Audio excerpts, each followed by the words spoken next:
Você ainda está correndo atrás de quem te ignora? Então, esse vídeo é o tapa que faltava.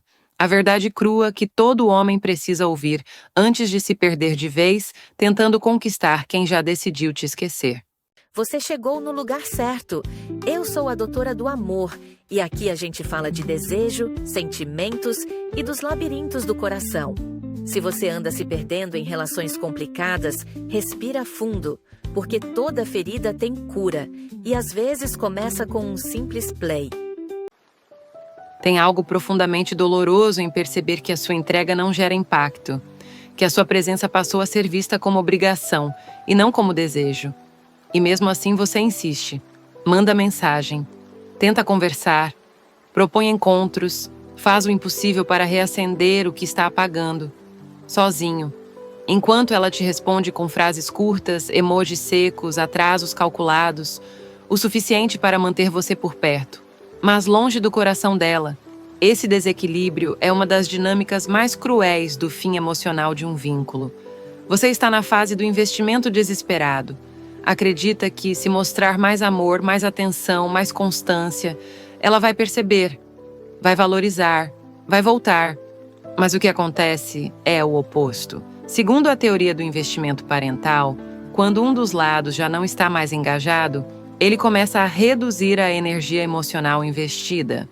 O outro, por medo de perder, aumenta. E é aí que se perde o jogo. Quanto mais você se doa, mais ela se distancia. E não é por maldade, é porque a desconexão afetiva já começou. E você, ao invés de aceitar o silêncio como sinal, tenta preencher esse vazio com o seu excesso. Mas o excesso sufoca. E sufocar, mesmo com boas intenções, só acelera o fim. Ela não quer reciprocidade, ela quer espaço. Ela não está testando você. Ela está se desligando emocionalmente. E você não percebe, porque está ocupado demais tentando se manter útil. Esse é o ponto de virada. Quando você precisa parar de enxergar a sua atenção como ponte e começar a ver como parede. Porque o que você chama de persistência pode ser, na verdade, a sua dificuldade em aceitar o não dito. E o não dito é claro. Quando ela responde com o mínimo possível, é porque a vontade dela já não é mais caminhar com você. O erro não é sentir. O erro é continuar oferecendo o máximo para quem já não entrega nem o básico. A sua melhor resposta, nesse momento, não é insistir. É se retirar com consciência. Não é desistir dela. É lembrar de você. Porque o vazio tem uma função emocional. Ele mostra o que está desequilibrado. Ele mostra o que você está tentando sustentar sozinho. E ele mostra, principalmente, que talvez seja a hora de parar de preencher ausências com presença desesperada e começar a se preencher com respeito próprio. Existe um tipo de silêncio que machuca mais do que uma briga. É aquele em que você compartilha sua dor, abre o coração, tenta se aproximar, e do outro lado vem a indiferença. Mas, curiosamente, quando você se afasta, ela reaparece, manda mensagem, pergunta se está tudo bem, tenta retomar o contato, não por saudade verdadeira, mas por incômodo com a sua ausência. Essa dinâmica tem nome. Lisa Firestone define como relacionamento baseado em resistência. É quando a conexão só se manifesta diante da perda iminente, quando o outro não reage ao afeto, mas sim à ameaça de te perder. E isso te confunde, porque você começa a acreditar que existe amor ali, só está escondido, que se ela reagiu ao seu silêncio é porque ainda sente algo. Mas o que está em jogo aqui não é sentimento, é controle. Ela ignora quando você tenta conversar, mas se agita quando você se cala. E você interpreta isso como esperança. Mas, na verdade, está preso em um ciclo de dependência emocional reversa, onde a sua presença não é desejada, mas sua ausência é insuportável, por ego, por vaidade, por costume. E isso não é vínculo, isso é apego disfuncional. É a necessidade de manter o outro por perto sem assumir responsabilidade emocional nenhuma. Esse padrão desgasta, porque você começa a viver para provocar reações. Some para ser notado, volta para ser validado, e perde o centro, e perde a paz. A dor mais silenciosa desse ciclo é essa, se sentir desejado apenas quando está distante, não amado, não escolhido, apenas necessário na ausência. O insight aqui é duro, mas libertador. Isso não é saudade, isso é necessidade de controle. E se você voltar toda vez que ela sentir sua falta, mas não demonstrar mudança real, você não está sendo amado, está sendo manipulado emocionalmente, de forma sutil. Quando ela voltar após o seu silêncio, não se pergunte se ela te quer de volta. Pergunte se ela finalmente vê quem você é. Porque voltar por carência não é amor. É medo de perder o que já não se quer mais cuidar. Não se iluda com respostas momentâneas. Observe as intenções, porque se toda aproximação só acontece depois do seu afastamento, o que você tem não é uma reconexão, é uma reação, e reações não sustentam relacionamentos. Presença consciente, sim, mas ela precisa escolher, e não apenas reagir quando você some. Chega um momento em que qualquer gesto seu começa a ser lido como exagero. Você manda um bom dia e ela some. Você tenta conversar sobre sentimentos e ela acusa. Você está cobrando demais. Você oferece cuidado e ela responde com irritação. A sensação é de andar em campo minado emocional. Qualquer passo vira peso, qualquer carinho vira cobrança. E você começa a se perguntar, será que estou mesmo sendo intenso demais? Ou ela já não está mais aberta para receber? Esse é um dos sinais mais distorcidos de que o vínculo emocional está se desfazendo. E muitas vezes você entra no modo correção, tenta falar com mais leveza, reduz as mensagens, espera mais tempo para responder, pisa em ovos, e mesmo assim, qualquer aproximação sua é vista como sufoco, porque o problema não está na sua forma, está na resistência dela em receber. Quando a intimidade emocional vira ameaça, o afeto é rejeitado antes mesmo de ser entendido. Isso tem nome na psicologia afetiva, evitação emocional seletiva. Um padrão de defesa onde a pessoa bloqueia qualquer tentativa de proximidade verdadeira porque associa vulnerabilidade a desconforto, a perda de controle, à exposição. E o mais perverso desse padrão é que ele faz você acreditar que está exagerando, quando na verdade está apenas tentando manter um vínculo que o outro já começou a romper, sem avisar. E aí começa o sofrimento real. Você tenta provar que é diferente, que está ali com boas intenções, que não quer pressionar, só se conectar. Mas quanto mais você tenta ser compreendido, mais ela se afasta. Porque quem está na defensiva não escuta com o coração, escuta com a ansiedade de se proteger. E quem se protege do afeto, inevitavelmente, o rejeita. O caminho aqui não é provar nada, não é insistir, é reposicionar, substituir presença constante por presença estratégica. A ausência bem dosada é mais eloquente do que qualquer justificativa, porque mostra que você percebeu o desinteresse disfarçado de cansaço. E mostra, principalmente, que você se escolhe, que você entende que o amor precisa de espaço para respirar, mas não pode sobreviver onde tudo o que você faz é distorcido. Você não está sendo intenso, está tentando ser visto, mas quando o outro já decidiu não enxergar, a sua presença vira sombra, e ninguém deseja o que vive tentando justificar sua existência. Saia da justificativa, volte para o silêncio que reposiciona. E lembre, quando o cuidado é interpretado como drama, o problema não está no gesto, está na indisponibilidade emocional de quem o recebe. Você fala de um final de semana juntos, ela desconversa. Você sugere uma viagem, ela muda de assunto. Quando o futuro entra na conversa, ela sai. Mas, curiosamente, continua te mandando mensagens. Responde quando você chama, até aparece quando você se afasta. Não se compromete, mas também não te deixa sair. Isso tem nome: âncora emocional. Ela não quer mais construir uma relação com você, mas também não quer que você vá embora completamente.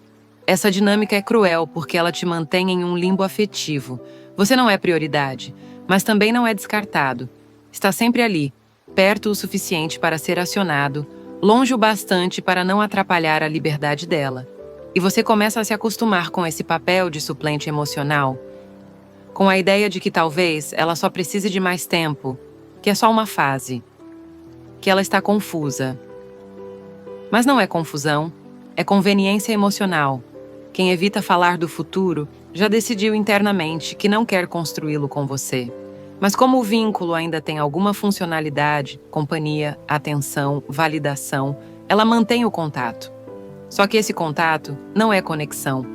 É controle disfarçado. É uma forma de manter você disponível, mas sob os termos dela. E a cada vez que você aceita esse espaço vazio como se fosse presença, você se diminui um pouco mais. A dor aqui é invisível, porque não há brigas, não há términos declarados. Há apenas uma ausência disfarçada de presença, e isso confunde o seu emocional. Porque você sente que ainda existe algo, mas o que existe é apenas manutenção, não construção. Existe conforto para ela e desgaste para você. A percepção que liberta é essa. Ela não está confusa. Ela só não quer decidir agora, porque decidir significaria abrir mão da liberdade de ter você por perto quando convém. E isso, para quem não está emocionalmente comprometido, é conveniente demais para ser abandonado. Enquanto você continua ali, acreditando que ainda é uma possibilidade, ela já te posicionou como plano B. É nesse ponto que o seu eixo precisa se reconfigurar. Dê a ela exatamente o que ela está comunicando, espaço. Mas com uma diferença fundamental, agora é você quem está no controle. Não por orgulho, mas por consciência. Porque quem evita o futuro com você está, na prática, recusando o presente também. E presença sem direção é prisão. Você merece mais do que ser mantido em pausa. Você merece ser escolhido, inteiro, com intenção e com presença verdadeira. Você começa a reparar que cada conversa virou uma prova, que cada gesto é medido, que qualquer deslize é lembrado. Você se sente analisado, observado, julgado, como se tivesse que merecer algo que antes era natural.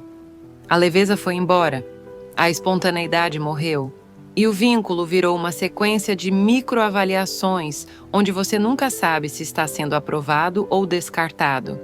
Esse cenário é mais comum do que parece em relações que perderam o afeto como base e passaram a operar pelo medo.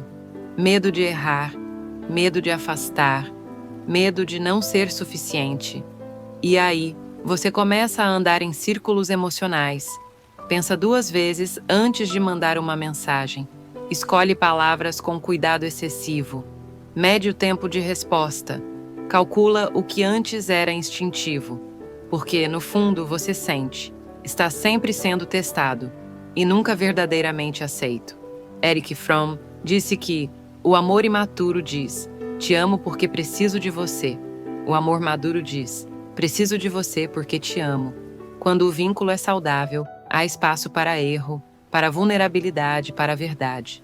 Mas quando você está sempre com medo de errar, não existe mais vínculo, existe performance. E quem precisa performar para ser amado já não está sendo visto como pessoa, está sendo tratado como tentativa. A consequência disso é devastadora, porque você começa a duvidar de si mesmo, começa a internalizar o sentimento de inadequação, a achar que precisa fazer mais, ceder mais, mostrar mais. Mas quanto mais você tenta ser aceito, mais você se perde da sua essência. E quanto mais se afasta de quem você é, menos o outro reconhece o que um dia fez sentido. O desejo morre, o respeito morre, e tudo o que resta é o esforço. Esforço esse que nunca será suficiente, porque o outro já não quer se conectar, só controlar. Essa é a armadilha do agradar para merecer. Você entra nela acreditando que pode virar o jogo com esforço emocional. Mas o amor verdadeiro não se sustenta na lógica da aprovação. Ele nasce da aceitação. E se você sente que precisa se explicar o tempo todo, andar em silêncio para não incomodar, calcular o afeto para não assustar, já não há reciprocidade. A submissão emocional disfarçada de cuidado. É hora de sair do teste, de parar de tentar agradar quem só enxerga seus erros, de voltar para o centro, porque ninguém deseja o que implora. O desejo nasce do reconhecimento, não da insistência. E se você sente que está sempre se explicando, sempre tentando se ajustar, talvez seja porque o outro já parou de te enxergar. E quando alguém para de ver quem você é, o mais inteligente não é tentar provar, é virar as costas e seguir, inteiro, mesmo que doa. porque dignidade não se negocia. Se impõe com presença, com silêncio e com escolha. Você ouviu cada sinal. Sentiu em cada palavra aquilo que, no fundo, já sabia. Ela responde com o mínimo e você continua oferecendo o máximo. Ignora seu emocional, mas reage quando você se afasta. Interpreta seu cuidado como drama. Foge de planos futuros, mas te mantém por perto. Te coloca em testes silenciosos que corroem sua espontaneidade. Nada disso é acaso. São comunicações sutis de afastamento emocional. Não são apenas sinais de desinteresse, são declarações não ditas de que ela já não está mais ali com você. Nesse momento, o impulso é agir, fazer algo, virar o jogo com atitude. Mas antes de qualquer ação, precisa vir a consciência. E consciência não é passividade, é maturidade. Erich Fromm nos lembra que o amor maduro é escolha, não dependência. E escolher amar alguém que já não te escolhe de volta não é amor maduro. É fuga de si mesmo. É apego ao que um dia foi, ao que poderia ser, mas já não é. É aqui que entra a analogia do espelho. Quando você se anula tentando agradar, tentando manter o outro, tentando merecer espaço, você deixa de ser quem é. E o outro, que um dia se conectou com a sua essência, já não reconhece o reflexo. Porque o reflexo virou esforço, virou medo, virou insistência. O desejo morre não porque acaba o sentimento, morre porque desaparece a identidade. E o que atrai é a presença, não a ausência de si. Reposicionar-se não é punição, é clareza, é parar de brigar com a realidade, é entender que não se trata de desistir dela, se trata de lembrar de você, de sair da fila emocional de quem já não te escolhe, de parar de implorar por lugar onde o seu valor deveria ser reconhecido, não negociado. Você não precisa fazer mais, precisa fazer menos. Menos insistência, menos tentativa, menos autocobrança e mais presença, mais silêncio, mais escolha consciente. Você não corre atrás. Você vira o jogo, quando decide sair da fila de quem não te escolheu. Porque reconquistar não é sobre forçar retorno. É sobre se tornar novamente alguém que jamais deveria ter se perdido tentando ser aceito. E se esse vídeo te despertou, se inscreva. Aqui, você aprende a reconquistar com dignidade, começando por si mesmo. Porque o verdadeiro jogo emocional não é ganhar o outro, é não se perder de si. E esse, sim, você pode vencer. Com lucidez, com estratégia e com amor próprio real. Se você chegou até aqui, não se esqueça de se inscrever no canal, deixar um like para confirmar a nossa próxima consulta e compartilhar com quem precisa ouvir isso. Um beijo da sua doutora.